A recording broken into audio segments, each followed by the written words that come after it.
ரொம்ப சென்சிட்டிவான ஒரு விஷயத்தில் என்ன டச் பண்ணியிருக்கான். நீங்கள் ஒரு ரீல்ஸ் அப்லோட் பண்ணிவிட்டு வியூஸ் எவ்வளோ போயிருக்குன்னு செக் பண்ணுறப்போ உங்கள் அக்கௌண்ட் டிசேபிள்னு வந்துச்சு. அவங்களுக்கு எப்படி இருக்கும்? Feb 20 5:12 PM இன்ஸ்டாகிராம் கிட்டேருந்து எனக்கு ஒரு இமெயில் வந்துச்சு. We found an unusual activity on our account. So உங்கள் அக்கௌண்ட்டை நாங்கள் டெம்பரரியாக லாக் பண்ணுறோன்னு சொல்லிட்டு எனக்கு என்ன பண்ணுறதுனே தெரில.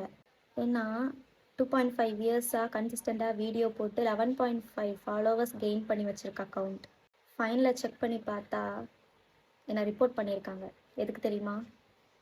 கம்யூனிட்டி கைட்லைன்ஸ் வயலேட் பண்ணிட்டேன்னு. Child sexual exploitation, abuse and nudity. ஒரு செகண்ட் எனக்கு தலையே சுற்றிருச்சு. நான் அழுறேன் உட்காந்துட்டு, என்ன பண்ணுறதுன்னு தெரியாமல். அப்பீல் பண்ண நெக்ஸ்ட் மினிட் திருப்பி ஒரு மெயில். அக்கௌண்ட் பெர்மனெண்ட்டாக டிசேபிள் ஆயிடுச்சு, இனிமேல் என்னால் யூஸ் பண்ணவே முடியாது அப்படின்னு.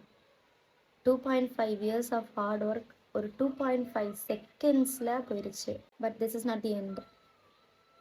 என்னோட அக்கௌண்ட் எப்படி ஹேக் ஆச்சு, யார் ஹேக் பண்ணாங்க, என் அக்கௌண்ட்டை ரெக்கவர் பண்ணுறதுக்கு நான் என்னென்ன பண்ணேன், நான் என்ன தப்பு பண்ணினேன், இந்த ஹோல் ஸ்டோரியையும் ஒரு டீட்டெயில்டு வீடியோவை நான் யூடியூப்பில் அப்லோட் பண்ணலான்னு இருக்கிறேன். ஏன்னா இது 6 days of struggles.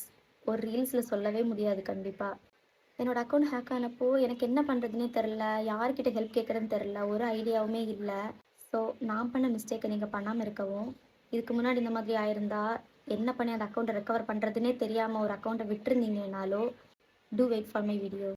Coming Sunday நான் யூடியூப்பில் ஒரு ஹோல் டீட்டெயில்டு வீடியோ அப்லோட் பண்ணலான்னு இருக்கேன். So make sure you subscribe my channel. Link வந்துட்டு என்னோடய ப்ரொஃபைல் பயோவில் இருக்குது, அண்ட் ஆல்சோ இந்த கமெண்ட்லேயும் நான் பின் பண்ணுறேன். பாய்.